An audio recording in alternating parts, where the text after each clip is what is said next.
Okay, so I am so excited. This morning we just came from a 3-day retreat and camp, and hanga ako talaga doon sa mga nakasama natin. Talaga na-mobilize. Sila pa rin yung nariritong maaga. At higit sa lahat, ulitin ko, kanina nasabi ko na ito doon sa mga kabataan natin na nag-set up ng ating sound system sa Alfonso at nag-set up ulit kagabi dito. Ang tawag nila sa sarili nila ay Bakal Boys. Talagang bakal sila. Alas 8 ng umaga, narito na sila noong isang Thursday, and hanggang kagabi, narito pa sila. So, tinatawagan ko yung mga men's and women's network, mga leaders. Ang lagay ba niyan ganon-ganon na lang. But of course, I know they do it for the glory of God, and they are happy doing it. And I'm also excited, may mga maraming bagong mukha dito from all over the world. Narito si na Kuya, papresensya ng pangalan, si Kuya Elazar at saka si Nancy Baldovino. Narito rin yung aking uncle at ang kanyang may bahay. Sa isang kasal ko pa sila huling nakita at nasermonan ko pa yan. Natatandaan ko yun, meron akong sinabi sa kanila. Okay, so at natutuwa rin ako, narito yung lumalaki ang aking pamilya, narito sa harap ang aking pamangkin at ang aking hindi ko alam kung natawag ko sa kanya, pero partner daw siya ni Eric Plaza, supposed to be here tomorrow pero hindi natuloy. So palaki ng palaki ang at narito rin yung girlfriend ni Kuya Ron. Tama ba? So, hindi naman siya first time yata. Ganito rin si Kuya pangalan itong Siman, si Kuya Nardo at yung kanyang girlfriend. So, marami tayong nakatakdang ikasal. Okay. So, praise the Lord for everything. Meron ba ako na-miss na ma-mention? Ito pa, may isa pang visitor tayo, first timer, and welcome po. Mamaya ay pakilala natin sila sa atin. So, bagong buwan, bagong opportunity to learn more. Kasi tayo nga ay nasa Book of Luke. Ito yung ating ginagawa talaga, ang sistema natin. We study the Bible, book by book. At marami na tayong natapos. Natapos natin ang 1st and 2nd Corinthians. Natapos na natin ang Romans. At ngayon, ang Book of Acts. At ngayon, taon na ito ay the Book of Luke, the Gospel. So, ang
abundance na binigay, na sinabi ng Panginoon. Sabi niya, you can have a life abundant, abundant life.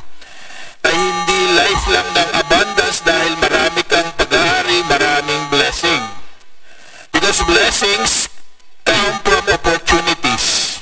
So when you are in Christ, you will always have opportunities. And opportunities are always challenges. So yun ang gusto nating matanggap. Tunay na maranasan natin na ang Diyos ay mabuti, na ang Diyos ay nagmamahal sa atin, ay sa pamamagitan hindi ng mga bagay na positive, kundi sa pamamagitan ng mga karanasan na kuminsan ay masakit at doon natin makikita ang kanyang kapangyarihan. So with that, I want to begin the month with our first topic for this month, May 4. At ang ating topic ay the challenge of public opinion, ang hamon ng mga sinasabi o opinion ng mga tao. At yung binasa natin kanina, Luke chapter 4, 14 to 30, ang siyang reference natin ngayong araw na to. Luke chapter 4, 14 to 30. So as we go along, ay gusto kong buksan ninyo ang inyong mga aklat at basahin natin yung mga verses na may mention sa mga slides. Kasi gusto kong ating maintindihan ang bawat detalye at doon natin makita magkaroon tayo ng, let's say, insights. Ano ba ang layunin? Bakit sinulat ito ni Lucas? Tandaan natin, Luke was the longest book in the Bible sa New Testament, and he has also the longest chapters, but he has the more detailed, let's say, an organized presentation of the life of Christ. At nasabi rin natin na ito yung pinaka-organized according to a chronology. Na a chronology not in time but in geography. So ating pag-usapan ito ngayon. But with that goal in mind, gusto kong ating maintindihan na ang isang layunin na isang sentence na maaring hindi kayo mag-agree. Kasi yun ang gusto ko, lagi tayong sa conversation ay meron tayong, sabihin nating, position na ating ipapaliwanag at ating iintindihin. So sabi dyan sa ating nakikita sa slide, people rise or fall depending on how they respond to feedback. Ang tao raw ay umaakyat o bumabagsak, umaasenso o umaatras o nagkakaproblema. Depende kung paano nila tinatanggap ang mga feedback o puda o pansin, criticisms, whatever. Kasi ako naniniwala na good news can be bad news and bad news can be good news depending on the condition of your heart. Kasi bawat balita, bawat naririnig natin ay nakakaapekto sa ating isip, sa ating puso, sa ating pagkatao. At kung tinitingnan natin kalimitan, which is very, very normal and very, very common, ay sariling interest natin. Good news can be bad news. But bad news can be good news when we look at what we heard and see it as the word again is opportunity. Kasi noong isang linggo to the other week tungkol sa buhay ni John the Baptist, ang isang bagay na na-realize ko ay to make a difference, you should dare to be different. Amen? Kung gusto mo ikaw ay makaroon, magdahilan ng pagbabago, kailangan ikaw ay iba. Kaya narinig natin yung mga term na sabi natin, trailblazers. Kasi hindi nagsisimula sila ng isang bagong pamamaraan, bagong landas. Pero yung kumokopya lang at nakikigaya, kalimitan, nagiging tawag natin, average, morons. Yung salitang moron, hindi yun ibig sabihin bopols, okay? Moron is an average person. But, tandaan natin, because we do not operate in a vacuum, laging merong makakapansin. At isang gusto kong tandaan natin, matuwa ka kapag ikaw ay pinapansin, because that means you are being noticed. And when you are noticed, you are different. Diba? Yung pangkaraniwan lang na nakikita natin, hindi yan napapansin. Pero yung kakaiba, lagi yang napapansin. At depende nga, tulad ng sinasabi sa tugon mo, doon ang magiging dahilan ng either pag-alagwa o pag-akyat mo o pagbagsak. So let's look at this story with that in mind. So dito sa istorya na ito, sabi sa chapter 4, 14 to 15, pagkatapos na si Jesus ay makapasa, sabi sa test na ibinigay sa kanya ng Holy Spirit, which is the temptation, na tatlong bagay na napag-usapan natin, sabi diyan sa Luke chapter 4, 14 to 15, Jesus returned to and stayed in Galilee after he was tempted by the devil. He was raised with enthusiasm. He was received with enthusiasm because of his teaching. Tinanggap na mayroong kasiglahan, mayroong interest dahil iba siya. And we know that even at 12 years old, iba na siya, di ba? Sa ating pinag-aralan na siya ay no sila dead, because every year ang kanyang mga parents ay sinasama niya sa Jerusalem. Noong siya ay 12 years old, naiwanan siya. At after the third day na makabalik ang tatay at nanay niya sa kanilang nalaman na siya pala ay naiwan doon sa temple. At doon pa lang ay sabi ay pinagtataka siya na 12 years old, maganda ang mga tanong, at pagka siya ang hinihinga ng sagot doon sa mga tanong na yon, iba yung kanyang sagot. Sabi nga, he is answering in a manner that siya tawag ng ating out-of-the-box responses. Iba yung kanya, iba yung kaisipan kaysa kaisipan ng mga teachers of the law. So dito sa ating verses 14 to 15, sabi, Jesus returned to Galilee filled with the Holy Spirit's power. Reports about him spread quickly through the whole region. Kasi siya nga, he taught regularly in their synagogues and was praised by everyone. So gusto kong makita natin na simula pa noong yung dinevelop na habit sa kanya ng kanyang ng tatay niya si Jose at ni Maria, hanggang sa pagtanda ay ginawa niya. So every Sabbath, kung saan man siya naroon, dito nga sa lugar na ito na sa Galilee, ang habit niya, which is very good, is to go to the synagogue. Ang synagogue, yung regular na lugar ng pagsamba every Sabbath day ng mga Hudyo noon.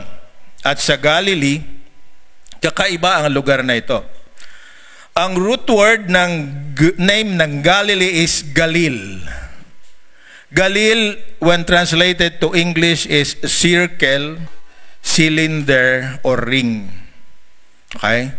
Kaya yung lugar na Galilee, ang sabi sa Hebrew is Galil Hagoyim.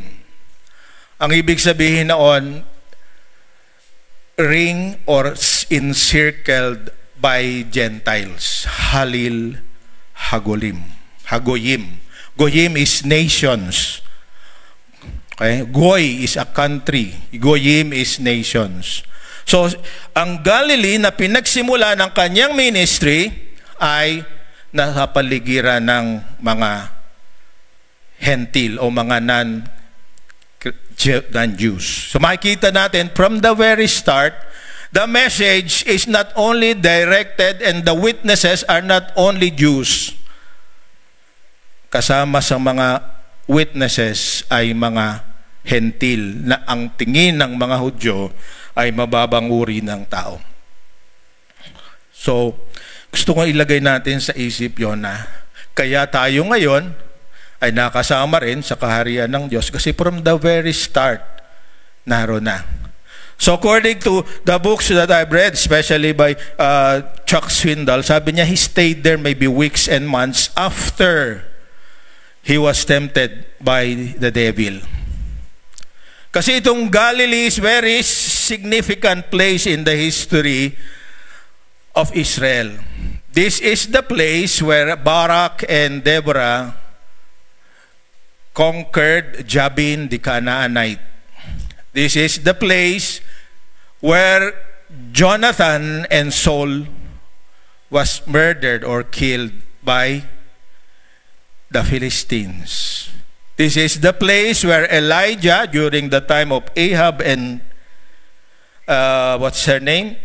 Jezebel, fought against 400 prophets of Baal pala.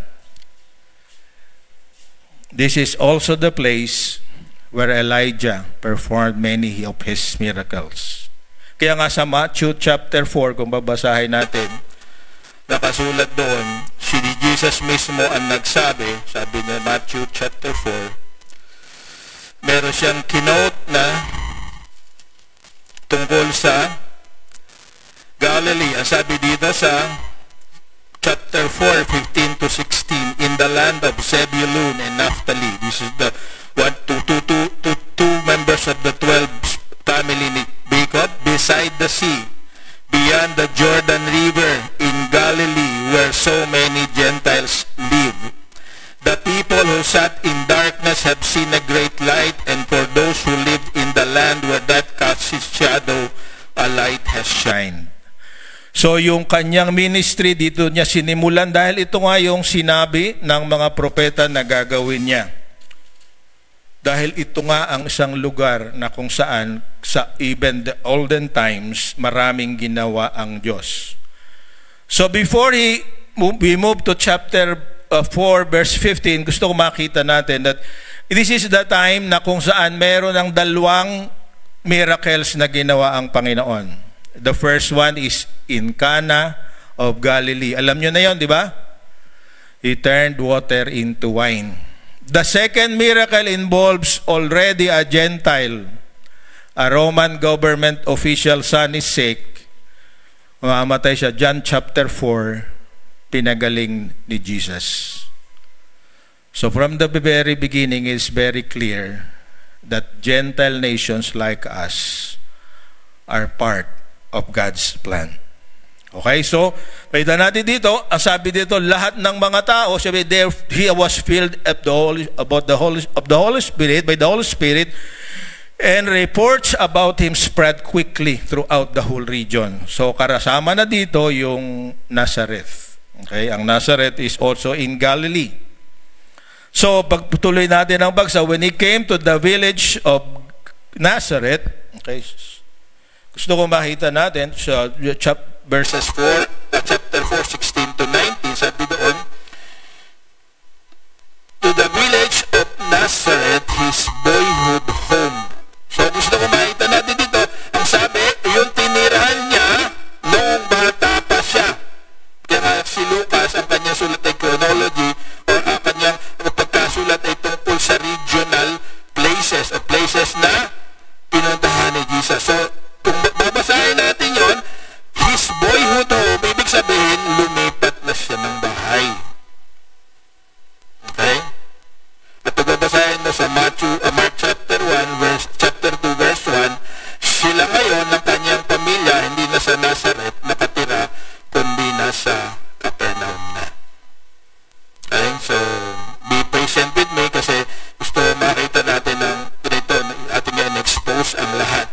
So, katulad ng dati pa rin, he went as usual to the synagogue on Sabbath and stood up to read the scriptures. So, ano ba yung ginagawa sa synagogue para nananambahan? Para lang tayo rin. Okay? So, merong sequence ng events. Una, sabi, benedictions. Pangalawa, the reading of the Shema. Pangatlo is prayer. And later on, merong mga rabbi, kumisan ay bisita. Bibigyan nila ng scroll and we will read it from the prophets and then expound. Kaya nga yung prophecy, katulad ng ginagawa ko ngayon, is the same. It's the exposition of the Word of God. At sa panahon nila, nangyayari na yun. Ang tawag natin dito ay liturgy. Yung ginagamit sa misa. It originated in the synagogue. Okay, makikita nyo sa misa, di ba? May awitan, may dasal, mayroong responsorial reading, at mayroong tawag natin homily. Di ba? So, at tayo ngayon ay naghihintay ng papalit sa papa. Di ba? Pero hindi ko papa yon, ha? Okay, wala akong papa kundi si Jesus. So, ganon din noon. So, dumating si Jesus, sabi doon sa bayan na kung saan siya ay tumira nung bata pa siya. At siguro napansin siya, alam nila na narinig nila sa Galilee ay nagtuturo ito, kaya tinawag siya ngayon para bumasa. Parang natatandaan ko nung bata pa kami, pag magnaligaw na ministro, kahit hindi naman siya nakadeclare na siya ay siyang magpipreach, bigla na lang tatawagin, ikaw ang mag-preach ngayon, binisita mo kami.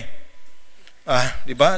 Ayan, yung mga ngumingiti doon, alam na alam yan, di ba? Kaya pag ikaw ay galing sa seminaryo, huwag kang pupunta kung saan-saan paglinggo, kasi, at siguraduhin mo, kapag pupunta ka, may dala kang baon.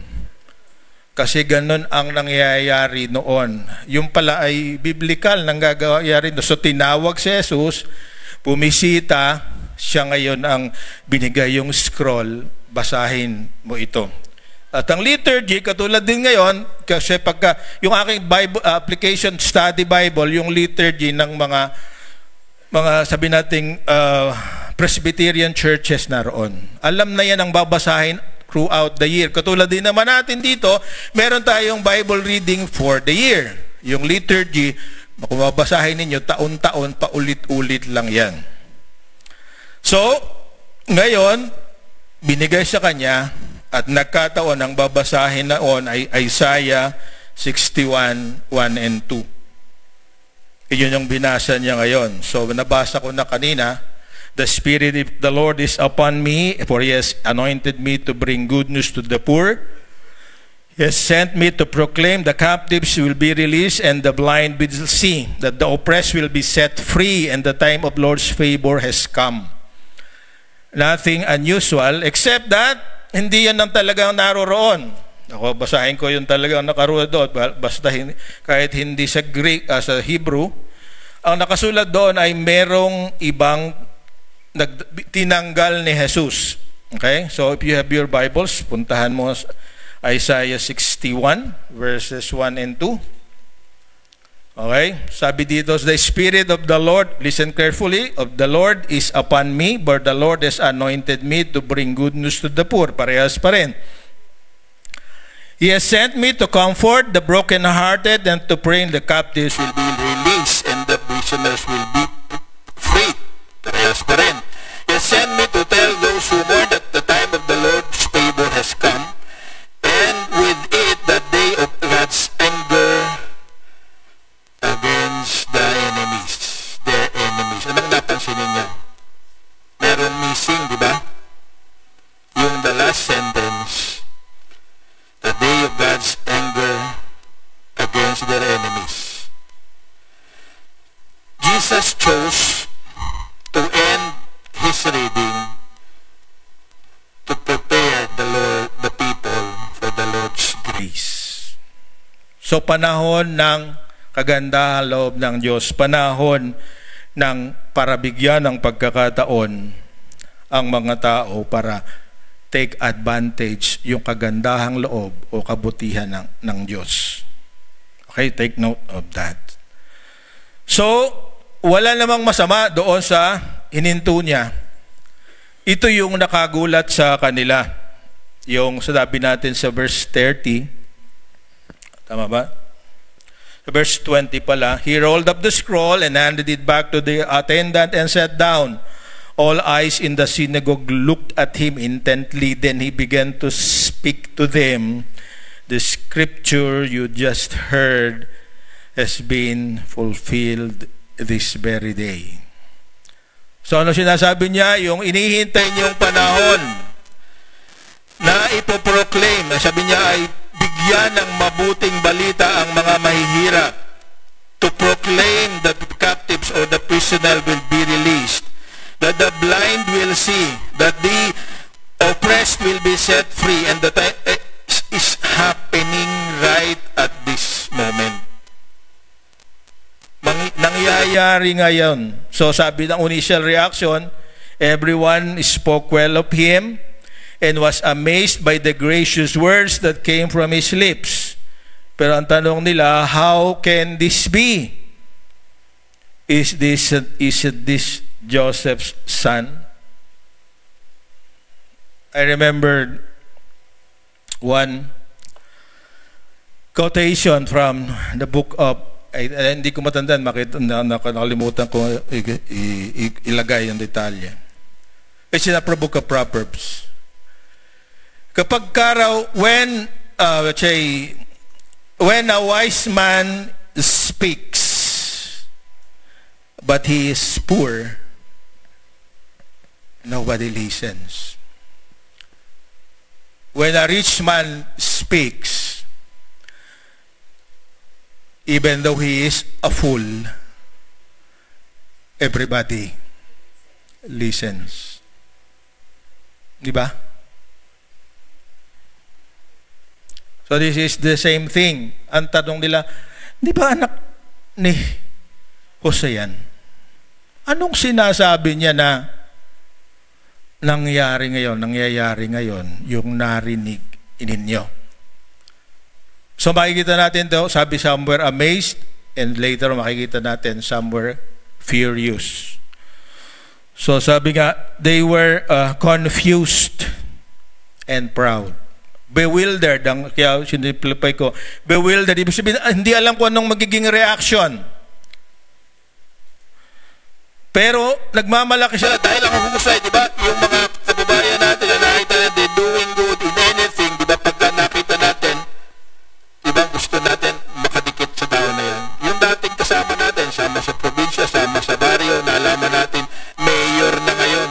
Kahit na anong klaseng mayor yan. Basta mayor na. Yorme. Kahit opposite ni Biko, dahil mayor na, ba naniniwala tayo? That's our tendency. Diba? So dahil ito anak lang ng isang karpintero at dumayo lang sa isang lugar, bumalik dito, sasabihin yung nabasa niyo tungkol sa akin, napakinggan niyo tungkol sa akin. Diba sagot natin, we, diba? Heavy, diba? Sabi ni Jethro. Sobra kang believe sa sarili mo. Kaya ang response nila, sabi dito, they asked Jesus to prove his claim. At nabasa ni Jesus yun, di ba? Sabi ngayon sa verse 23, then you will undoubtedly quote me these proverbs. Physician, heal yourself, meaning do miracles here in your hometown like though you did in Capernaum. So hinahamon niya ngayon, patunayan mo. Narinig namin, meron kang pinagaling doon sa Capernaum. Meron din ring mga, kasi pagbabasahin natin, hindi man chronological ito, meron siyang yung mga inaalihan ng demonyo, napapalaya niya, yung mga may sakit, na meron nga sa chronology ng history ay meron ng isang miracle na pagpapagaling sa anak ng isang foreigner, at yun yung turning water into wine. Sabi niya, kung totoo yan sinasabi mo, anak ni Jose, gawin mo rin dito. Diba? And I know, kayo rin makakapag ganon, di ba? Pagka nga meron na sabi, magaling kumanta yan. Di ba? Ang sagot natin, sample. Sample. Di ba? Malalaman mo talaga. Totoo ba? Is it wrong? No. It's right. Mama? But for the person who claims something, this is a big challenge. Kaya nga pinag-uusapan natin the challenge of public opinion. Kasi tayo, di ba? I am a son of God. Ang sagot din ng mga tao, sample. Sample. Mahirap yun, di ba? Kung talagang anak ka ng Diyos, pautang nga.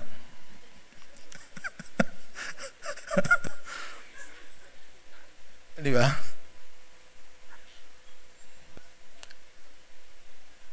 Kung anak ka ng Diyos, ito pinag-usapan namin sa camp, di ba? Ba't ikaw ang pinakatamad dito sa opisina? Dahil mong complain. Sabi mo, anak ka ng Diyos.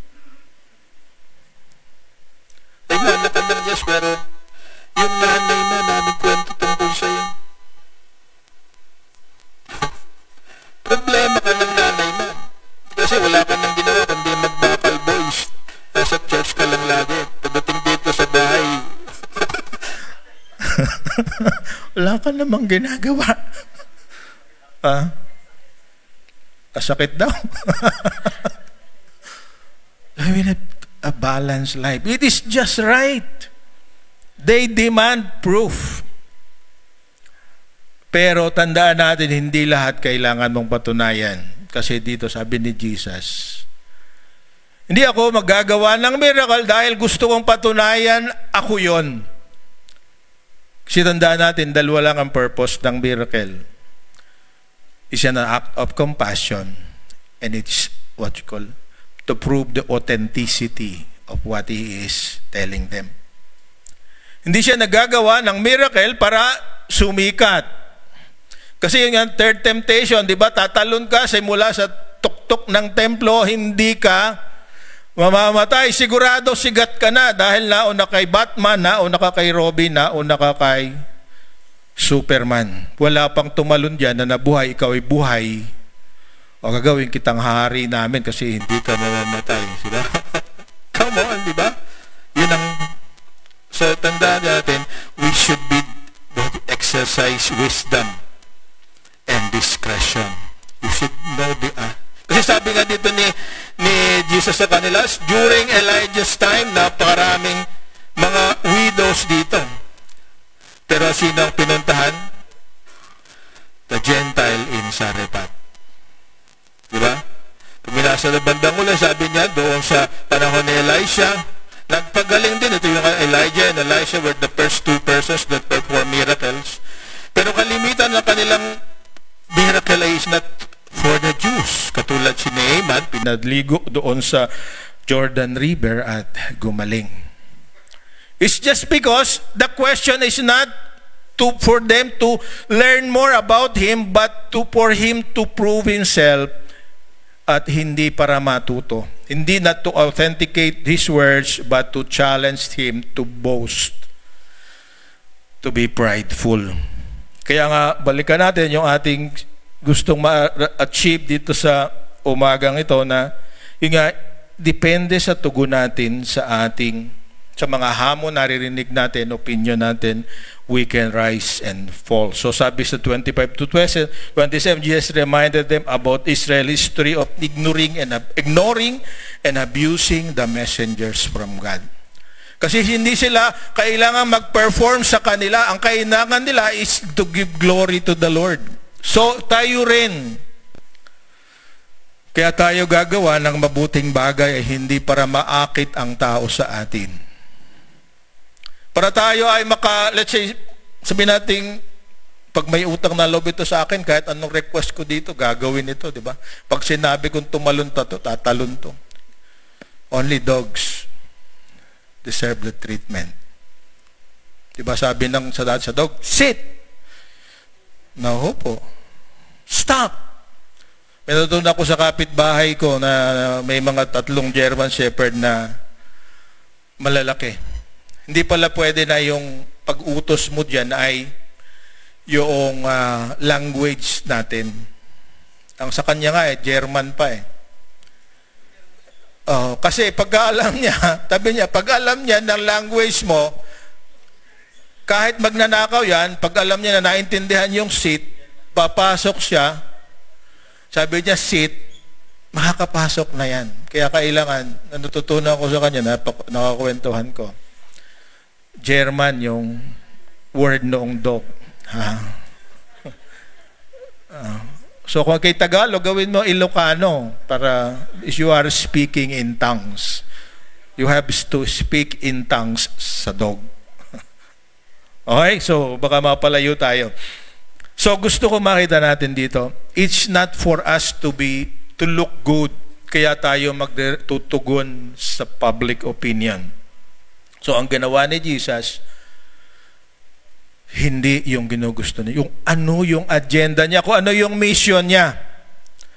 Pinapagawa siya ng miracle. Ang tanging miracle na nagawa niya dito sa istorya na ito, yun nga, itinulak siya sa cliff.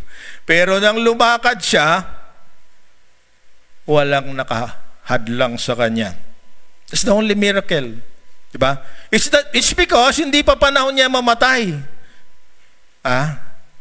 Kasi kung siya'y nahulog sa cliff, dahil tinulak siya, siguro ngayon may sabit kayo na mga dating ngayon cross ang nakasabit sa leeg, di ba? Paano ka gagawa ng picture ng clip dahil doon namatay si Jesus? Alright? So, kidding aside, gusto ko makita natin na ang purpose ni Jesus is not to please people but to help people change. Amen? So tayo rin, naririto tayo para patunayan na si Kristo ay tagapagligtas, pero tayo gagawin natin dahil yun ay tama, dahil yun ay mabuti at yun nakakalugod sa Diyos. So, ano ang ating gustong makita sa istorya na ito?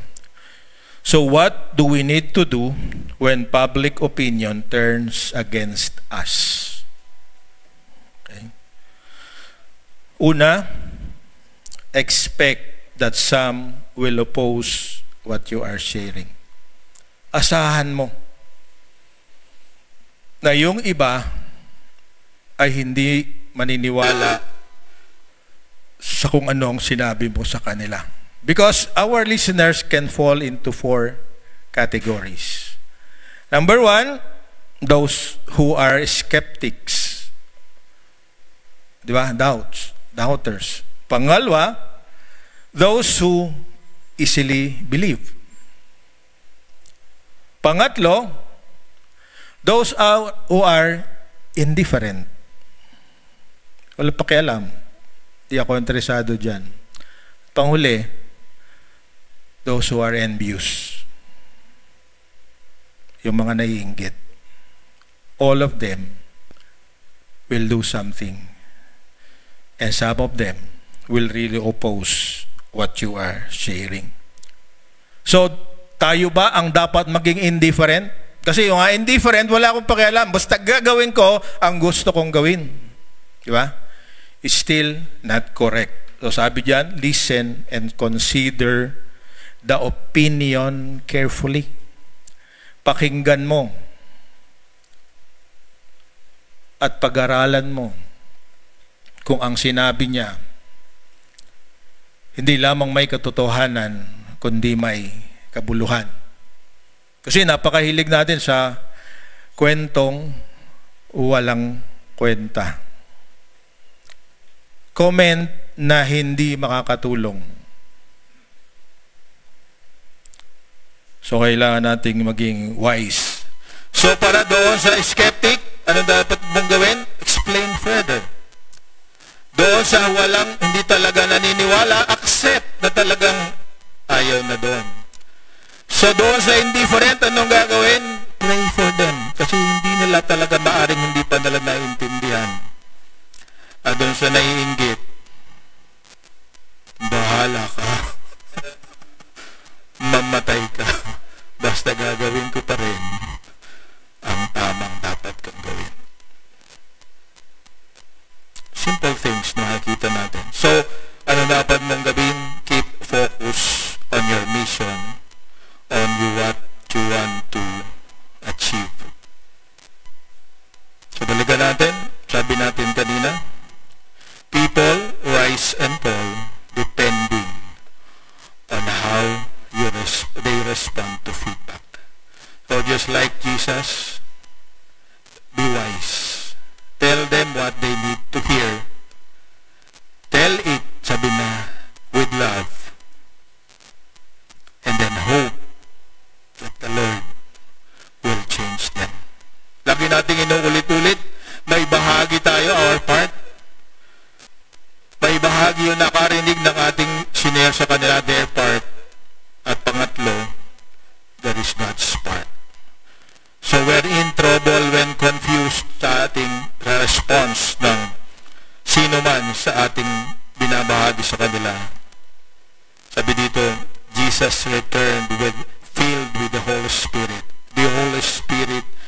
teaches us to pray.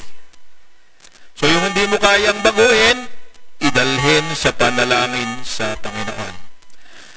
Yung kaya mo, meron kang kayang gawin, gawin mo yung nararapat. Yung ayaw maniwala sa'yo, relate with them as though, sabi ni Jesus, as they are Gentiles, as they are pagans, ang Diyos ang pwedeng magbago sa kanila. So today,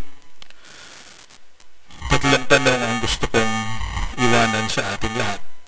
When was the last time you feel you were rejected? How did you deal with it?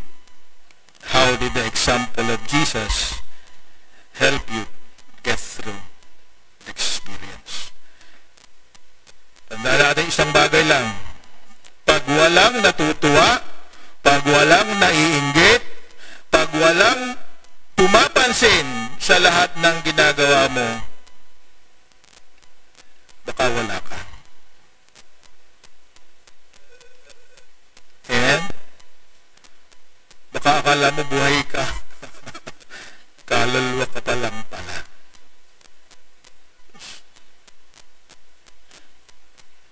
So let's stand up and let's pray.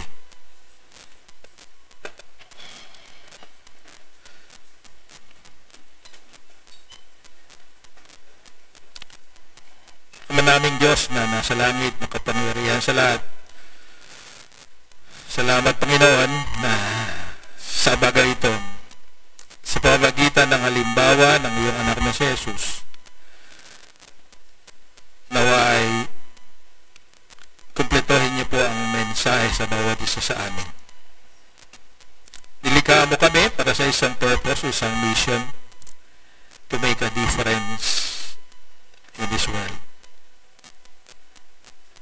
At para mangyari yun, kailangan kami ay kaiba sa kanila. Para mangyari yun, kailangan makita sa amin ang tamang tugon sa iba-ibang sitwasyon na kinakaharap namin.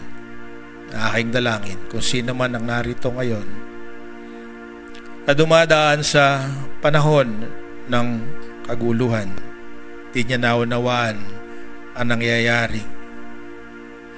Maaaring alipin siya ng sinasabi ng iba sa kanya. Maaaring hindi niya alam ang sunod na gagawin, Panginoon. Nawa ang kanyang hanapin ay ang kalooban mo. Nawa ang kanyang hanapin sa pamamagitan ng panalangin ay isang direksyon na nanggagaling sa iyo sa pamamagitan ng iyong banal na aklat. Sa pamamagitan ng payo at tulong ng kanyang kinikilalang kapatid na nagmamahal sa kanya. Sa pamamagitan ng mga pangyayari na nagpapakita na hindi niya kaya ang mga bagay na gusto niyang gawin kung sarili niya ang kanyang susundin. Kung ang pamamaraan na gagamitin niya ay labag sa iyong kalooban. So Lord, I pray, bawat isa sa amin, lalo na sa panahon na ito, nakataya na naman ang kinabukasan ng aming bansa. And Lord, we are here to make a difference. Nawa, Panginoon, sa mga naririto, maging matalino kung sino talaga ang ihahalal nila. Ganoon din, Panginoon, sa kanya na nahihirapan at confused dahil meron siyang pangangailangan, Lord, naway bigyan mo siya ng wisdom para makuha ang trabaho na kailangan niya para hindi lamang sa sariling kapakinabangan, kundi para may honor kayo sa pamamagitan ng kanyang kikitain. Lord, salamat po. Marami pa kaming ibang nais na ilapit sa inyo. Subalit naniniwala kami, Panginoon, na ang lahat na yon ay magsisimula sa pamamagitan ng aming humility. Natanggapin namin na ikaw ang higit na nakakaalam at makilala ka namin. So sa mga naririto, Panginoon, na maaaring narinig ang tungkol sa iyo sa araw na ito, kung hindi pa nila ikaw tinatanggap bilang Panginoon at tagapagligtas, Lord, naway sa pamamagitan na narinig nila ay isuko nila ang kanilang buhay. At sino man lang naririto na maaaring napapabayaan ang kanyang bahagi sa iyong kaharian, Lord, aking dalangin. Naway huwag siyang padala sa kalakaran ng sanlibutan at bumalik siya sa dati niyang gawain na ikaw ay pinapakilala at isinabubuhay ang iyong mga